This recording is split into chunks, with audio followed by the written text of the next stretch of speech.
دوغان پاشا کے بھائی کہتے ہیں پاشا مجھے معاف کریں، یہ طریقہ کار بھی وزیر اعظم اسحاق پاشا کے جینی چیری اجاک میں لائے گئے صندوق والے طریقے جیسا ہے۔ زانگوش پاشا ہنستے ہوئے کہتے ہیں وزیر اعظم پاشا یہ طریقہ کار یہ ہے کہ مسلمان وہ ہے جس کے ہاتھ اور زبان سے ہر کوئی محفوظ رہے، جیسا کہ ہمارے عظیم پیغمبر محمد مصطفیٰ صلی اللہ علیہ وآلہ وسلم کا طریقہ ہے۔ یہ سنتے ہوئے دوغان پاشا خوشی کے ساتھ کہتے ہیں بہت شکریہ میرے پاشا، ہم اپنی تلوار اپنے دشمنوں پر اٹھاتے ہیں، اپنی روزی کمانے والے کسانوں پر نہیں۔ زانگوش پاشا کہتے ہیں ریاست تلوار سے جیتی جاتی ہے لیکن دلوں سے قائم رکھی جاتی ہے۔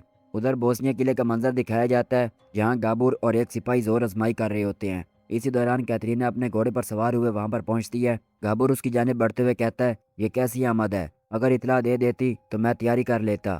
کیترینا کہتی ہے مجھے نہیں معلوم تھا کہ اپنی زمین پر گھومنے کے لیے مجھے اطلاع دینی چاہیے۔ گابور کہتا ہے میں تو یوں ہی سمجھا کہ آپ مجھ سے ملنے آئی ہیں۔ کیترینا کہتی ہے دراصل ایسا ہی ہے۔ گابور کہتا ہے تو پھر بتائیں میں آپ کی کیا خدمت کر سکتا ہوں۔ کیترینا اسے لالچ میں لے آتے ہوئے کہتی ہے میں جانتی ہوں کہ یہاں آپ بہت مزے میں ہیں لیکن جو سونا آپ نے لیا ہے اس کا حق ادا کرنے کا وقت قریب آ رہا ہے۔ گابور کہتا ہے میرے سپاہی جو اپنے خاندانوں کو چھوڑ کر یہاں آئے ہیں وہ پہلے ہی اس کی قیمت ادا کر چکے ہیں، وہ بھی ایک ایسی جنگ کے لیے جو مہینوں چلے گی۔ کیترینا کہتی ہے میں فوجیوں کی بات نہیں کر رہی، میں تمہاری بات کر رہی ہوں۔ گابور کہتا ہے آپ کیا چاہتی ہیں ملکہ؟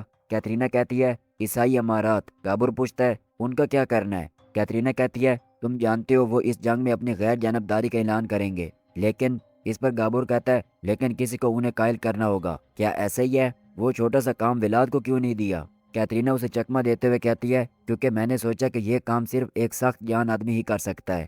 گابور ان کی چال میں پھنس چکا ہوتا ہے اور کہتا ہے تو پھر آپ صحیح جگہ آئی ہیں ملکہ کیترینا۔ گابور ایک سپاہی کو پکارتا ہے اور اس سے کہتا ہے بہترین گھوڑ سوار دستوں کو تیار کرو، ہم اپنی ملکہ کی درخواست پوری کریں گے۔ اس کے بعد ہم ولاد اور پیدری کو دیکھتے ہیں۔ ولاد اس بات کو ابھی تک نہیں سمجھ پا رہا ہوتا کہ سلطان اتنے عرصے سے صوفیہ میں کیوں ہیں۔ پیدری اس سے مخاطب ہو کر کہتا ہے تمہارے خیال میں کیا محمد صرف عیسائی ریاستوں کو ڈرانے کے لیے صوفیہ میں رکا ہوا ہے؟ ولاد کہتا ہے مجھے نہیں معلوم، لیکن مجھے بس ایک چیز معلوم ہے، محمد اگر صوفیہ میں اتنا لمبا عرصہ رکا ہوا ہے تو وہ صرف کسی ایک وجہ سے نہیں رکا، یہ جانتے ہوئے بھی کہ ہنگری کی فوج یہاں موجود ہے، وہ اتنی بڑی فوج کو آنکھیں بند کر کے آگے نہیں بڑھا رہا ہوگا۔ پیدری کہتا ہے لیکن محمد کو اس پیش قدمی پر ہم نے مجبور کیا ہے، اس کے پاس کوئی اور چارہ ہی نہیں ہے۔ ولاد کہتا ہے وہ ہمیشہ اپنی قسمت خود بناتا ہے۔ پیدری پوچھتا ہے تمہیں کس بات پر شک ہے؟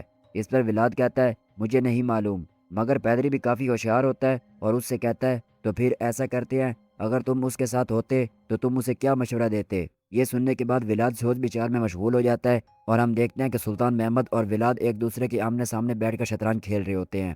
ولاد سلطان سے کہتا ہے بوسنیا فوجیوں کے ساتھ ہنگری کی ایک بہت بڑی فوج موجود ہے، محمد تم کیوں ضد کر رہے ہو؟ یہ جنگ ختم نہیں ہوگی۔ یہ کہتے ساتھ ایک چال کو چلتا ہے اور سلطان کے ایک پیادے کو گرا دیتا ہے۔ یہ دیکھنے کے بعد سلطان بغیر رکے اپنے گھوڑے کو آگے بڑھاتے ہیں اور اس کے اہم سپاہی کو اٹھا لیتے ہیں، اور اس کے بعد ولاد کی جانب دیکھتے ہوئے مسکرا کر کہتے ہیں تم نے مجھے کبھی پہچانا ہی نہیں ولاد، افسوس ہے تم پر۔ ولاد کہتا ہے ان کے اتحاد توڑے بغیر تم کوئی قدم نہیں اٹھاؤ گے۔